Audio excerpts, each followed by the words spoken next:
Un siège flambant neuf pour le ministère de la Défense et des anciens combattants.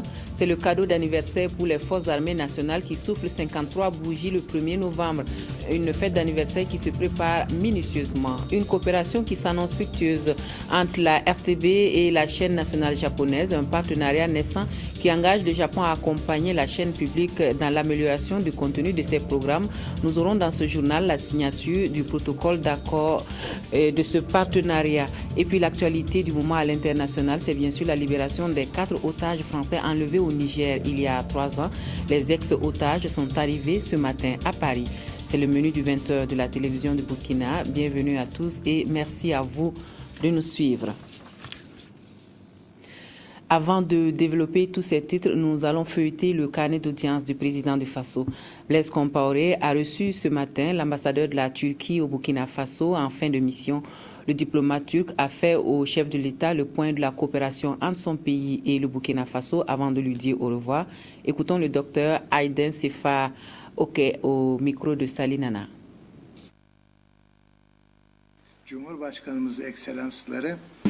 Monsieur le Président nous a toujours apporté une attention particulière et j'ai été reçu aujourd'hui pour lui présenter mes adieux, mais également lui demander s'il avait un message à transmettre à notre Président de la République. Je suis venu pour l'ouverture de l'ambassade. Par contre, nos relations n'ont pas débuté avec l'ouverture de l'ambassade. Nous avions déjà une relation qui commençait avec le Burkina Faso dans la coopération aux Nations Unies, au Conseil de sécurité, dans les questions de droits de l'homme, dans les questions de la démocratie, etc. Et nos relations déjà se suivaient à l'époque grâce à la coopération, à l'existence des écoles turques ici. Mais depuis l'ouverture de l'ambassade, nos relations se sont multipliées et c'est ce que je peux dire. Nos relations ne sont pas bonnes, mais parfaites. Ils sont mieux que parfaites. Le président du Faso qui est rentré du Rwanda où il a pris part au sommet Transform Africa à Kigali, il a en marge de la rencontre accordé des audiences. Blaise Compaoré a eu un échange avec la communauté burkinabé dans ce pays et il a partagé sa vision sur la question du numérique en Afrique avec le secrétaire général de l'UIT. La synthèse de ces audiences avec Jean Zongo et Évariste Kombari. Avant l'ouverture des travaux du sommet Transform Africa, le président du Faso a reçu en audience le secrétaire général de l'Union internationale des télécommunications. Et le président du Faso vient de me faire part de la vision qu'il a pour le développement de son pays. Et le Burkina étant un pays enclavé, qui a des énormes potentialités du point de vue des liaisons à fibre optique qu'ils auront avec les différents pays aux alentours du Burkina, qui permettra de faire du Burkina en fait un pôle central. Et donc le fait d'être un pays enclavé n'est pas un désavantage, au contraire, il faut l'exploiter. À Kigali, le président du Faso a aussi accordé une attention particulière à la petite communauté de Burkinabés vivant au Rwanda. Actuellement, nous avons 6 familles avec, je dirais, au maximum 20 à 30 personnes en incluant les enfants. Et la plupart de ces gens-là travaillent dans des institutions internationales et des ONG au niveau des Nations Unies, au niveau des ONG américaines, au niveau du gouvernement américain, au niveau de l'ambassade. Il y a quelques étudiants, 2 ou 3 étudiants aussi qui sont ici. Blaise Compaoré a prodigué des conseils à ses compatriotes et leur a demandé d'être des Burkinabés dignes, travailleurs et respectueux. Autrefois confrontés à un certain nombre de difficultés, les Burkinabés du Rwanda se disent aujourd'hui réconfortés par l'action de l'ambassade du Burkina, dont la représentation se trouve en Éthiopie. Et le Burkina Faso qui rend hommage à ses consuls honoraires aux 4 coins du monde. Ses amis du Burkina qui sont réunis à Ouagadougou pour leur 3e conférence annuelle ont eu droit à un dîner à eux offert par le ministère des Affaires étrangères et de la coopération régionale. Un moment de détente pour saluer leur rôle dans la promotion des investissements étrangers au Burkina Faso. Oswald Gaëtan Segueda. À cette soirée, les verres ont été levés en l'honneur des consuls honoraires du Burkina Faso. Ces mandataires du gouvernement sont chargés dans leur circonscription de défendre les intérêts des ressortissants burkinabés et de promouvoir les investissements étrangers ici au pays des hommes intègres. Leur disponibilité à accompagner les ambassades et les consulats généraux a été saluée. Votre travail de sensibilisation doit donc se poursuivre afin qu'il soit rappelé à nos concitoyens la nécessité d'œuvrer au développement de leur pays d'origine et pourquoi pas de leur terroir. Je suis convaincu que vous ne ménagerez aucun effort pour ce faire. Au demeurant, je voudrais vous féliciter pour les résultats déjà obtenus et vous encourager à continuer ce travail d'éducation et de sensibilisation à leur endroit. Dans une ambiance festive et au-delà des couverts, les convives vont vibrer sur les notes musicales de Tal Muntaga et de son orchestre. Nous sommes mercredi, jour de l'hebdomadaire Conseil des ministres. Plusieurs dossiers ont été examinés et des communications orales entendues. Nous retenons pour vous celle relative au processus d'abordement de la frontière Burkina Faso-Niger et au titre des rapports, ceux soumis au Conseil par le ministre de la Santé et relatifs à l'acquisition d'ambulances pour les structures sanitaires et ceux du département de l'agriculture et qui font le point de la campagne agricole 2013-2014 ont retenu l'attention de Salinana. Le processus d'abordement de la frontière Burkina-Niger et la coopération transfrontalière des deux pays a fait l'objet d'une communication orale au Conseil des ministres de ce mercredi 30 octobre. Le Conseil a examiné les travaux de la rencontre au Niger du 21 au 24 octobre dernier des experts nigériens au Burkinabé sur les aspects pratiques de l'opération d'abordement. Nous avons fait au Conseil le compte-rendu de cette rencontre-là qui a abordé la constitution des équipes. Il faut également qu'on écrive à la Cour pour avoir des précisions sur certaines données.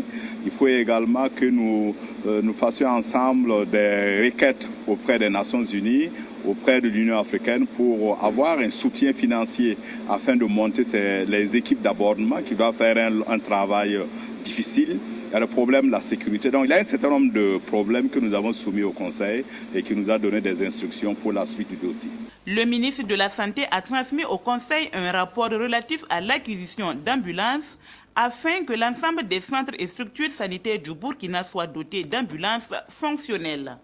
Le Conseil avait déjà approuvé il y a quelques semaines un dossier concernant 42 ambulances. Aujourd'hui, c'est 70 ambulances et ça se fera en sorte que nous aurions à peu près 125 ambulances, ce qui permet de couvrir l'ensemble des districts sanitaires de notre pays et d'assurer un transport beaucoup plus adéquat pour les malades. Mais je devrais déjà informer que nous avons un partenariat fructueux avec la LONABE qui va nous donner d'ici 2 semaines 6 ambulances qui feront que nous pourrons déjà répondre aux besoins les plus pressants que nous avons sur le terrain. Pour le compte du département de l'agriculture et de la sécurité alimentaire, le Conseil a examiné les résultats prévisionnels de la campagne agricole 2013-2014. Selon le ministre, ce sont des résultats satisfaisants malgré l'installation tardive de la campagne. Ça a permis aux semis qui ont été tardivement mis en terre de pouvoir boucler leur cycle. Toute chose qui a permis d'obtenir une production prévisionnelle d'un peu plus de 5 millions de tonnes. Et cette production a vraiment permis de renforcer la sécurité alimentaire dans pas mal de régions du Burkina. Le deuxième rapport soumis au Conseil par le ministère de l'Agriculture et de la Sécurité alimentaire fait cas de la prestation de serment des agents des services fonciers ruraux. Le gouvernement a adopté en 2010 une loi qui demandait une prestation de serment de ces agents avant leur début sur le terrain. Cette loi qui comportait quelques insuffisances a été revue par le Conseil des ministres. Sur le terrain, les agents en charge des services fonciers ruraux avaient des difficultés pour prêter serment parce que les magistrats sur le terrain, et ce qui est normal, refusaient de procéder à leur prestation de serment. Donc la modification de ce décret visait simplement à introduire la formule de prestation de serment pour leur permettre d'exécuter convenablement leurs tâches. Parce que comme vous le savez, il y a pas mal de partenaires qui nous soutiennent. Je cite par exemple le CMCA qui a renforcé les services fonciers ruraux dans les différentes communes. Mais malheureusement, à cause de cette insuffisance, ces agents n'arrivaient pas à faire leur travail. Donc le Conseil a corrigé cela. Voilà, vous aurez bien sûr l'intégralité du compte-rendu de ce Conseil des ministres à l'issue de ce journal. Un cadeau d'anniversaire de 3 milliards de francs CFA pour les forces armées nationales. Le cadeau, c'est le tout nouveau siège du ministère de la Défense et des anciens combattants. Et pour les forces armées nationales, plus qu'un bâtiment, c'est un symbole de respect et qui permettra de meilleures conditions de travail. L'infrastructure est située à proximité de la présidence du Faso. Elle a été inaugurée ce matin et c'est Jacques Lamissa Tarpaga qui nous la présente. Il a fallu 10 années d'attente pour voir ce projet du nouveau siège du ministère de la Défense et des anciens combattants se réaliser. Un bâtiment composé d'un rez-de-chaussée et de 2 étages, des bureaux, une salle de conférence, des salles de réunion et des salles d'audience. Voilà ce qui compose ce joyau qui vient donner un souffle nouveau à l'administration des forces armées nationales. Ce bâtiment représente pour nous tout le soutien de l'autorité politique pour œuvrer dans un sens de travailler dans les meilleures conditions de modernité et surtout de cohésion au sein du ministère de la Défense nationale et de l'ensemble des forces armées nationales. Ce siège du ministère de la Défense à Ouaga 2000 est construit sur une superficie de près de 20 hectares et a coûté environ 4 milliards de francs CFA. Une infrastructure qui est aussi un symbole de respectabilité des forces armées nationales. Nous avons enfin donc un très bel édifice qui symbolise le défi d'une armée tournée vers le futur. Et je pense qu'aujourd'hui, ce siège comporte toutes les commodités modernes pour permettre à l'état-major et aux politiques de la défense de notre pays de disposer donc d'un lieu qui permet de meilleures conditions de travail. Et cette cérémonie d'inauguration a lieu au moment où l'armée nationale fête ses 53 ans d'existence. C'est une armée reconstituée, c'est une armée qui aujourd'hui est consciente des défis qu'elle doit relever pour le Burkina Faso. Et donc je leur souhaite un joyeux anniversaire, encore plus de cohésion en leur sein, encore plus d'unité, de combativité et que notre armée continue à honorer le Burkina sur le plan national et sur le plan international. Pendant longtemps, les forces armées nationales ont espéré avoir ce nouveau cadre à la hauteur de leur mission. Ces choses faites, il ne leur reste plus qu'à s'adapter à ce terrain qui paraît isolé car c'est le terrain qui détermine la manœuvre chez le militaire. C'est sans conteste le moment phare des festivités du 53e anniversaire des Forces armées nationales qui se déroule en ce moment. Ce moment attendu impatiemment des citoyens, c'est le grand défilé militaire qui va se dérouler cette année sur le boulevard Muammar Kadhafi à Ouaga 2000. Les troupes s'y préparent activement et l'heure est aux dernières retouches sous le regard du commandement. Le président de Faso sera aux premières loges et le public au rendez-vous, donc pas question de fausse note. Oswald Gaëtan Segeda. Sur le boulevard Muammar Kadhafi, les derniers réglages se peaufinent. L'harmonie, la cadence et la justesse des pas, rien n'est laissé au hasard. Ce 1er novembre, l'armée va défiler sur terre et dans les airs. Ce défilé va se composer de 4 volets essentiellement. Le défilé pédestre, le défilé monté, le défilé motorisé et le défilé aérien. Avant la parade elle-même que nous appelons aussi défilé, nous avons une cérémonie de décoration et une petite présentation genre carrousel qui va être faite par la fanfare de la gendarmerie. C'est l'occasion pour la Grande Muette de communier avec la nation. Invité à prendre part à la fête, le public devrait se conformer à un dispositif sécuritaire.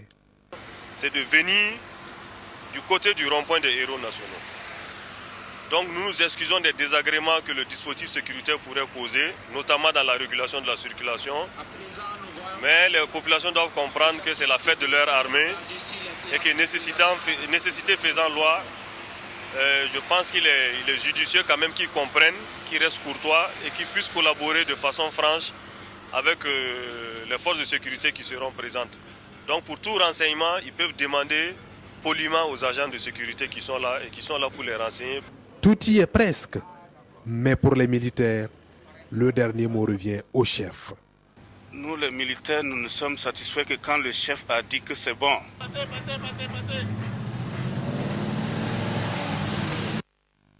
Et si les forces armées nationales ont choisi d'évoquer la question de la sécurité dans la sous-région, on sait que le terrorisme y est une menace réelle. Pour le Burkina Faso, il n'est pas question que cette gangrène prenne le pas sur l'état de droit et la démocratie. À Ouagadougou, les experts africains et le système des Nations Unies échangent leurs expériences en matière de stratégie pour cette lutte contre le terrorisme et pour la promotion des droits de l'homme. Ernest Kambiri. 3 mois après le lancement ici même à Ouagadougou de l'initiative d'assistance intégrée dans le cadre de la stratégie globale des Nations Unies contre le terrorisme, ces experts sont à la recherche des besoins de formation pour promouvoir les droits humains dans la lutte contre le terrorisme. 48 heures, c'est le temps qu'ils se sont donnés pour développer des modules de formation au profit des forces de défense et de sécurité de la sous-région dans le respect des droits humains. Donc il est très important que les forces de police, les forces de sécurité qui sont à l'avant-garde de la lutte contre le terrorisme, dans leurs investigations, dans leurs moyens de lutte contre le terrorisme, sachent toujours se prévaloir et utiliser les dispositifs qui seront mis à disposition pour préserver et respecter les droits humains en toutes circonstances. C'est l'objectif de cette réunion. Et naturellement, c'est pour bâtir sur l'existant parce qu'on sait que ces forces de l'ordre ont déjà des formations. Opposé à la violence, les règles de droit, il est attendu de cette rencontre d'experts un document avec des recommandations fortes et des suggestions qui permettent aux forces de défense et de sécurité de lutter plus efficacement contre le terrorisme. Il ne faut pas opposer à la violence une autre violence aveugle. Sinon, finalement, on donne raison aux terroristes qui vont estimer que le système démocratique qu'ils combattent n'est pas aussi pacifique, n'est pas aussi respectueux des règles de droit. Nous devons donc rester constants dans l'utilisation du droit contre ces actions maléfiques du terrorisme. Et je crois que cet atelier va permettre d'échanger les bonnes pratiques. Le défi de la réponse à la menace terroriste passe donc par la promotion et la protection des droits des personnes et des communautés victimes du terrorisme. Et c'est ce que l'ambassadeur des États-Unis d'Amérique au Burkina est allé rappeler aux participants à cette rencontre qui s'inscrit dans le cadre de la stratégie des Nations Unies contre le terrorisme. À l'Assemblée nationale, c'est genre et droits humains qui mobilisent les attentions depuis ce matin. Un cadre d'échange organisé en collaboration avec le National Democratic Institute qui va permettre aux élus nationaux d'être mieux outillés sur ces aspects. Ils pourront adopter les textes de loi en tenant compte des questions du genre et des violences faites aux femmes. Kwame Bama, Anna Lucie Kiri. La tenue de la rencontre des parlementaires sur le genre et les droits humains est la suite logique du partenariat qui lie l'Assemblée nationale et le NDI, le National Democratic Institute, depuis 2009. Au cours de cet atelier, les femmes parlementaires et leurs collègues membres de la KJDH, la Commission des affaires générales institutionnelles et des droits humains et de la CASC, la Commission de l'emploi, des affaires sociales et culturelles échangeront notamment sur les violences basées sur le genre et le plan d'action national de lutte contre l'exclusion des personnes accusées de sorcellerie. Cette formation va faire en sorte que les différentes définitions sur le concept de genre, sur ce que cela représente, que cela puisse aider à voir quelles sont les approches les meilleures, quelles sont les questions les plus idoines, les plus pertinentes à poser au gouvernement pour s'assurer que les discriminations seront de plus en plus éradiquées. Le président de la KJDH est revenu sur les différentes lois qui ont été adoptées par la représentation nationale et qui traduisent la volonté manifeste des élus nationaux de contribuer à la réduction des inégalités entre les hommes et les femmes. Malgré ces contributions fort appréciables du législateur, les inégalités entre les hommes et les femmes persistent. Les femmes et les filles font encore l'objet de nombreuses discriminations et injustices sociales à cause de leur appartenance sexuelle. L'argument récurrent est celui qui consiste à accuser les pesanteurs sociales comme étant la base de ces violations des droits humains. Cette situation qui perdure nous interpelle et nous commande un changement de mentalité en vue d'assurer une meilleure protection des victimes qui sont en définitive nos sœurs, nos filles et nos mères. Cet atelier sera suivi demain d'une visite de terrain au centre d'éloigné de Tanguin. Au sortir de leurs travaux, les participants devront être bien outillés pour examiner et adopter des textes de loi plus équitables pour le bonheur des populations.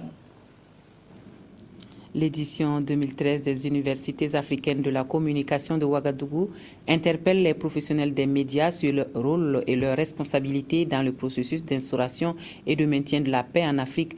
Pour mieux les impliquer dans ces UACO, les organisateurs ont lancé la campagne médiatique de cette 9e édition prévue se dérouler du 20 au 23 novembre prochain. Voici pour vous la touche particulière des UACO 2013 avec Viviane Tiendrevego.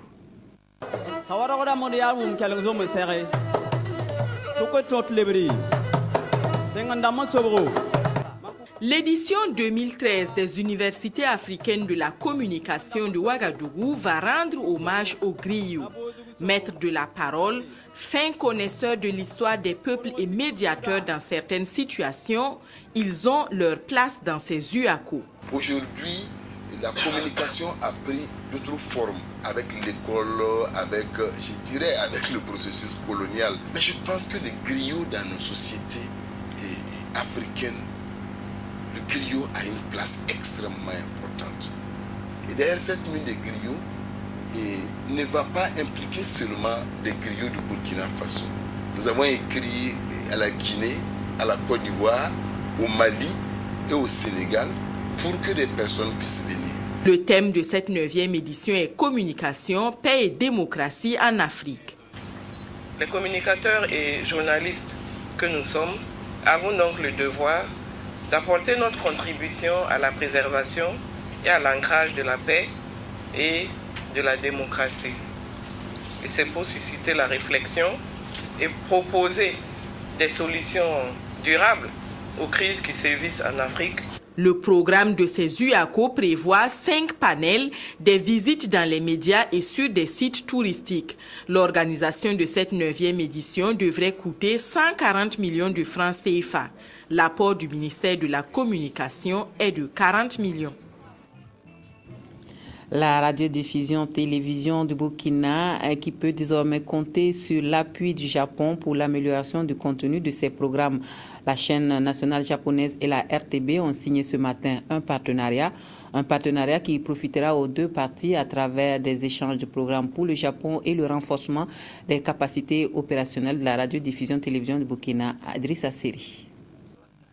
C'est le fruit de l'excellence des liens de coopération entre le Japon et le Burkina Faso. Élargi au secteur de la communication, le champ de la coopération entre les deux parties permet aujourd'hui à la chaîne nationale japonaise NHK et la RTB de sceller leur partenariat à travers cette signature de convention. Celle-ci matérialise la volonté de la chaîne publique japonaise à accompagner la RTB en matière de programme. L'objectif étant d'améliorer le positionnement de la chaîne nationale dans le contexte de mise en œuvre de son nouvel organigramme, de l'arrivée de la télévision numérique terrestre et de la concurrence accrue des chaînes privées.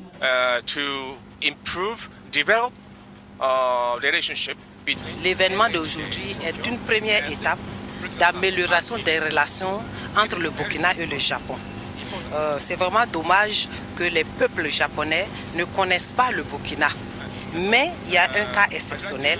Il s'agit de Wilfried Sanon, qui est membre de l'élite professionnelle japonaise, qui est aussi un exemple pour la génération jeune en ce moment.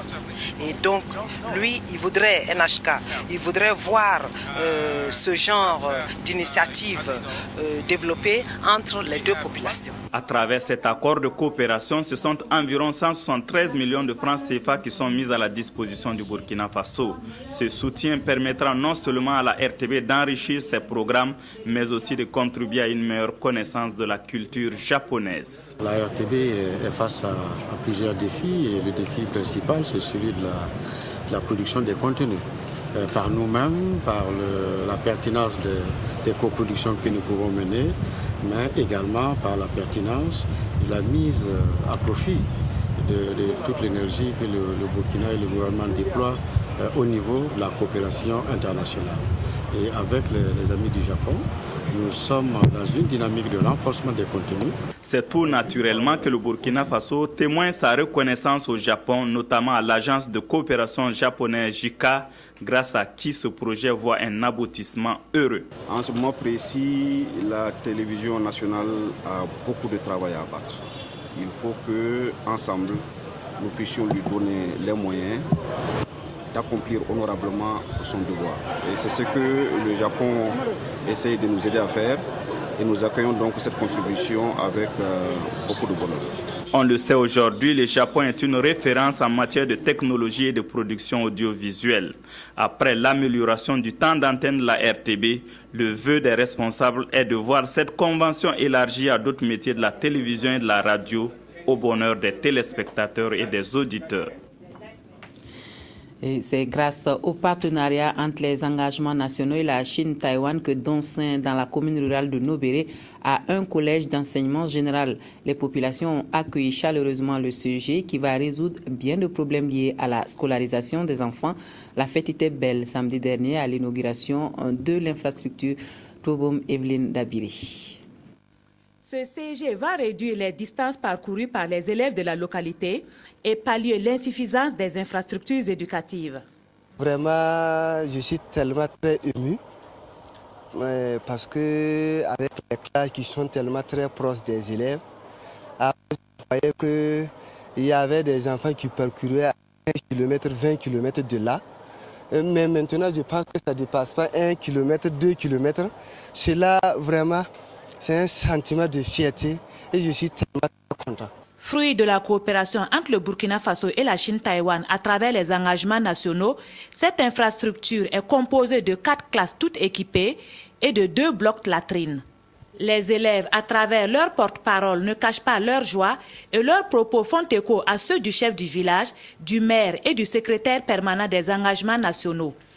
Au-delà de la satisfaction du devoir accompli, le secrétaire permanent précise que la structure rentre dans le cadre des œuvres des engagements nationaux et cela rapproche l'école de l'apprenant. Le choix de Dongsen n'est pas subjectif, mais c'est fait suivant un arbitrage. 101 élèves composent cette première promotion de la classe de 6e et cette infrastructure, évaluée à environ 50 millions de francs CFA, a été édifiée par une entreprise de la place en 3 mois. La Sonabel peut entamer la phase 3 du projet d'extension de la centrale électrique de Komsilga. Le projet qui va installer sur le site 3 groupes d'une puissance de 37 MW pour renforcer l'offre énergétique est prévu s'achever en 2014. Coût estimatif de ce projet, 30 milliards de francs CFA, financé par la BOAD, l'UEMOA et bien sûr l'État burkinabé. Les moteurs prévus à cet effet sont là depuis mardi. C'est Sylvestre Da. Il pèse 212 tonnes et il a fallu tout un dispositif sécuritaire pour le convoyer à Komsilga à la sortie sud de Ouagadougou. C'est l'un des 3 moteurs devant servir à l'installation des 3 groupes de ce genre capables de générer 12,5 MW d'énergie électrique dans le cadre de la mise en œuvre de la 3e tranche du projet d'extension de la centrale électrique de Komsilga. Cette 3e phase-là sera identique à la phase 2, c'est-à-dire que nous aurons une capacité additionnelle d'environ 37 MW. L'arrivée de tous les matériels actuellement stockés au port de Tema au Ghana est prévue pour les jours à venir. À terme, la capacité de production énergétique de la centrale de Komsilga devrait passer de 52 à plus de 90 MW. De quoi mieux faire face aux besoins énergétiques sans cesse croissants au Burkina. Quand bien même tout sera OK, pendant l'exploitation, il y a des ouvrages importants dont les pannes peuvent affecter l'approvisionnement en électricité, à savoir telle que la ligne d'interconnexion qui apporte une grande partie de l'énergie. S'il y a une panne, on est obligé d'avoir un manque à gagner qui se traduira par des délestages ou bien des grands moyens de production tels que les grandes unités de production. Et donc c'est dire que pendant l'exploitation, il peut y avoir des impondérables qui ne sont pas liés à un manque de puissance installée mais qui sont liés à des pannes qu'on rencontre dans tout système électrique. La centrale électrique de Komsilga produit actuellement les quarts du courant électrique qui alimente les réseaux nationaux interconnectés. 4 groupes produisent cette énergie et celui-là, de couleur verte, est le groupe arrivé à l'époque entouré de polémiques. Ce groupe a connu beaucoup de problèmes avant sa mise en service. Mais je peux dire que depuis son premier démarrage le 21 mars 2013, il fonctionne en tout cas avec satisfaction. L'exécution de la troisième phase du projet des sanctions va coûter plus de 30 milliards de francs CFA financés par la BOAD, l'UEMOA et l'État burkinabé. Elle est réalisée concomitamment avec la centrale électrique de Bobo qui, elle, va produire 40 MW d'énergie électrique. La commune de Ouagadougou, elle a encore du pain sur la planche en matière d'infrastructures routières. Le chantier est encore vaste. Environ 100 km de routes seront réhabilités d'ici les 3 mois à venir. Et ce sont 800 millions de francs CFA qui ont été mobilisés par le gouvernement pour cette reconstruction. Voici pour vous le lancement des travaux avec Oswald Gaëtan Segueda. Après les pluies qui ont contribué à dégrader les routes, l'heure est à la réhabilitation dans la commune de Ouagadougou. Un important réseau de routes en terre reparti sur l'ensemble des 12 arrondissements est concerné par les travaux. Ce programme concerne 96 km de route pour environ 850 millions de francs CFA. Comme je l'ai dit dans mon intervention, les travaux ont été confiés à des entreprises qui ont été sélectionnées par la Direction générale de l'entretien routier du ministère en charge des infrastructures, du désenclavement et des transports. Et la commune aujourd'hui assiste à travers ses populations au démarrage effectif des travaux, prévu pour durer 3 mois. Chaque année, à la fin de l'hivernage, la commune de Ouagadougou élabore, avec le soutien de l'État central, un programme de reconstruction des routes en terre. Un éternel recommencement. Le salut pourrait donc venir d'un bitumage qui nécessite plus de ressources financières. Et le gouvernement burkinabé qui met en branle ses mesures de lutte contre la vie chère, le sud-ouest n'échappe pas à la règle. À Gawa, les boutiques et magasins ont été visités samedi dernier. Le contrôle a concerné essentiellement les aspects prix, qualité et métrologie des marchandises. C'est Christophe Da. C'est l'un des rares contrôles des produits de consommation qu'a connu la ville de Gawa depuis plusieurs années. Il était 9h30 ce 26 octobre lorsque les 3 équipes d'experts soutenues par les hommes en tenue ont entamé leur travail d'inspection. Il s'agit de sillonner les commerces de la ville pour effectuer une vérification sur le prix, la qualité et la métrologie des produits de grande consommation. Objectif, maintenir fournisseurs et acheteurs dans la dynamique de la réglementation en vigueur. C'est de stimuler les bonnes pratiques en ce qui concerne les commerçants et en même temps demander aux consommateurs de toujours être vigilants.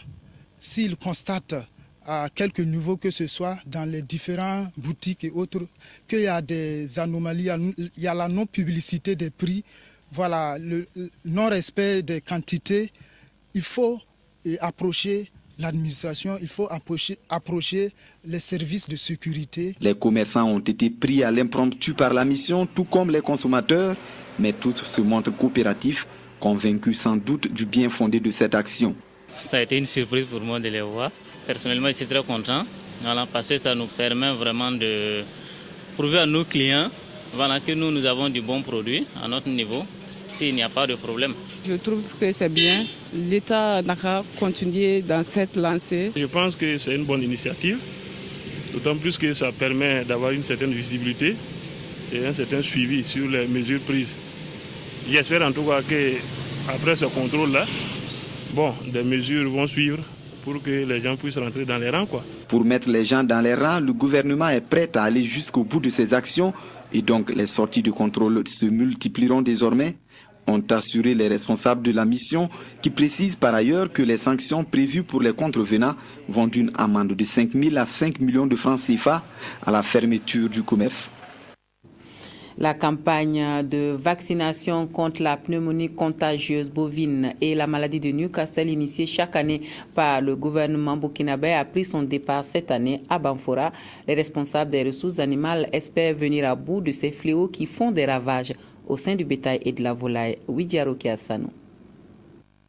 De ce troupeau de bœufs, il ne restera que 2 ou 3 têtes si la péripneumonie contagieuse bovine venait à passer par là, et cela dans le meilleur des cas.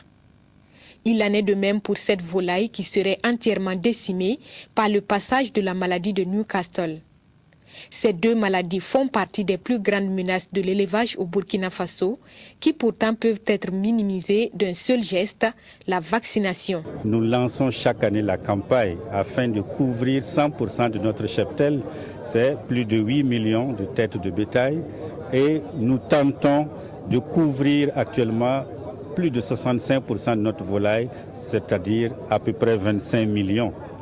C'est un objectif qui peut nous permettre de réduire sensiblement les pertes que nous connaissons. Les vaccins sont disponibilisés et nous ne faisons donc attendre que les éleveurs se signalent pour que leur cheptel soit protégé. Nous nous réjouissons parce que nous pensons que si ça se déroule correctement, ça va permettre en tout cas une couverture assez vaste.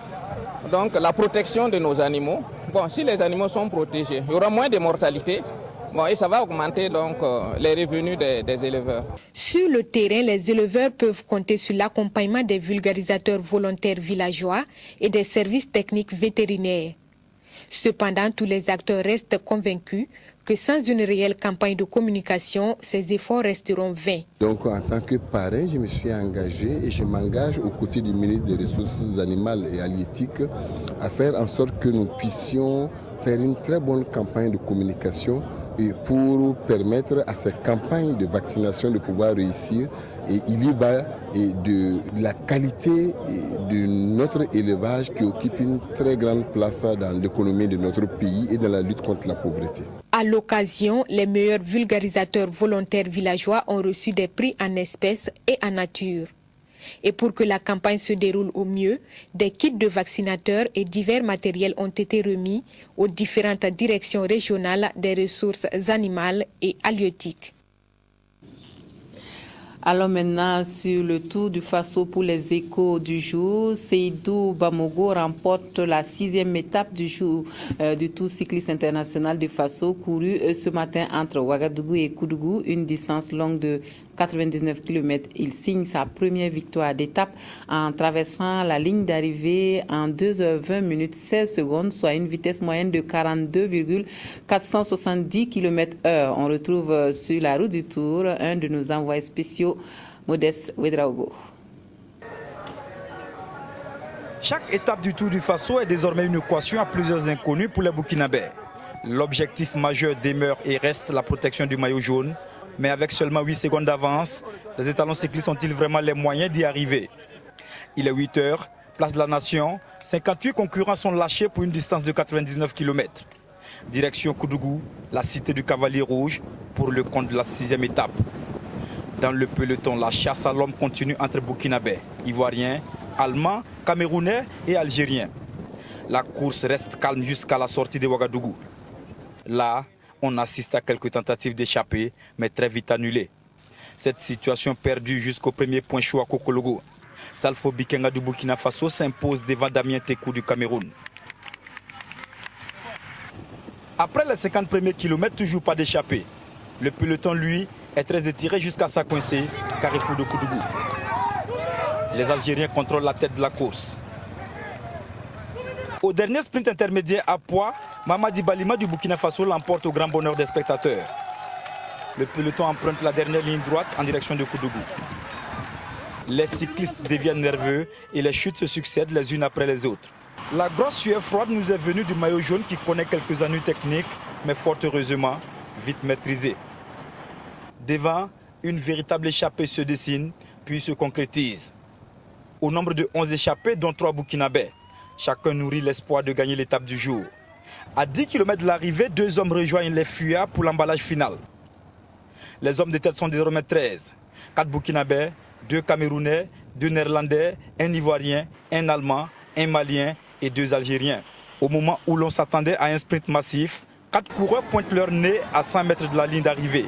Seydou Bamogo de Burkina Faso se montre intraitable et franchit en premier la ligne d'arrivée en 2h20 minutes 16 secondes, soit une vitesse moyenne de 42,470 km/h.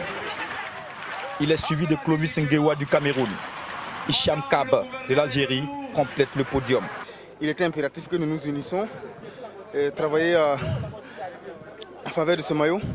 Mais depuis avant-hier, il a eu une autre tournure. Donc On nous a permis à chacun de nous d'essayer de nous glisser dans des échappées. Et essayer d'annuler surtout les trois premiers, c'est-à-dire les bonifications. Et en même temps, si l'occasion se présente, de chercher l'étape. Bon, au début, ce n'était pas mon objectif à l'étape, mais bon, je me suis rendu compte qu'à la dernière minute, pourquoi pas tenter, j'ai tenté et ça a marché, Dieu merci. Une étape patronnée par la Lonabé et qui porte chance aux étalons cyclistes du Burkina Faso. Il rafle du coup 6 maillots sur les 7 possibles. Seydou Bamogo porte le maillot du vainqueur d'étape. Aruna Ilboudo prend celui de la combativité. Le vert est désormais la propriété de Mamadi Balima. Aziz Nikiema est toujours en jaune avec 8 secondes d'avance sur Isiaka Sissé de la Côte d'Ivoire qui lui endosse le maillot de l'intégration. La Lonabé a misé sur l'échappe du plus chanceux et que je suis chargé de remettre au nom de la direction générale. Et il faut dire qu'en plus, pour marquer l'étape de Koudougou, il y a eu le point chaud à poids. La Lonabé a donc mis une stratégie en place pour soutenir des écoles en vive. C'est-à-dire aussi bien à la direction régionale de l'Est, à la direction régionale de l'Ouest, qu'ici. À l'occasion, le gagnant du quartier du 18 octobre 2013, Amadou Ouedraogo, a reçu un chèque d'une valeur de 7 717 500 francs CFA. Sport toujours et nous parlons football avec les étalons locaux qui sont en finale du tournoi de l'UEMOA à Abidjan. Cet après-midi, le Burkina a fait jeu égal face à la Côte d'Ivoire, pays organisateur, 2 buts partout. Les étalons terminent à la tête de leur groupe pour les temps forts de la rencontre avec Lassina Savadogo. Enfin, voici les étalons en finale du tournoi de l'UEMOA. Il a fallu attendre la 6e édition pour y parvenir. À l'entame du dernier match du groupe A, avec 4 points plus 4, après 2 matchs, les étalons avaient leur destin entre les mains face aux éléphants de Côte d'Ivoire. Et pourtant, les choses commencent mal pour les garçons de Brahma Traoré. On joue seulement 3 minutes quand Thomas Gonazo trouve la faille pour les éléphants. Puis plus de buts jusqu'à la pause. Plus engagés en début de seconde période, les étalons réussissent la jonction au score par l'entremise de Guy Zongo. La Côte d'Ivoire presse pour reprendre le dessus, mais le Burkina fait mieux que se défendre. Sur cette pénétration, Bassirou Ouedraogo est bousculé dans la surface de réparation. Le pénalty est accordé.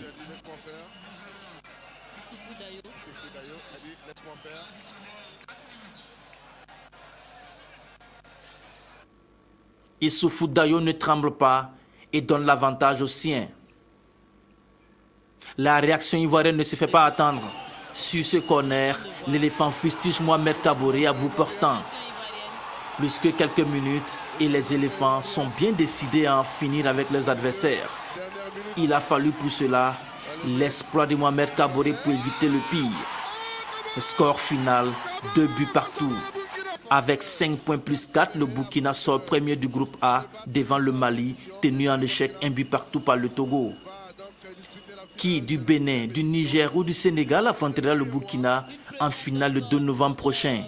La réponse demain au coup de sifflet final des derniers matchs du groupe B. Et nous allons à l'étranger pour terminer. Ils retrouvent enfin leur pays. Les 4 otages français libérés hier sont arrivés ce matin à Paris et accueillis par le président François Hollande. Après plus de 1000 jours de captivité, c'est avec beaucoup d'émotion qu'ils retrouvent leur famille. C'est tout pour ce journal. Merci à vous de nous avoir suivis, mais vous restez avec nous pour le compte-rendu du Conseil des ministres dans quelques instants.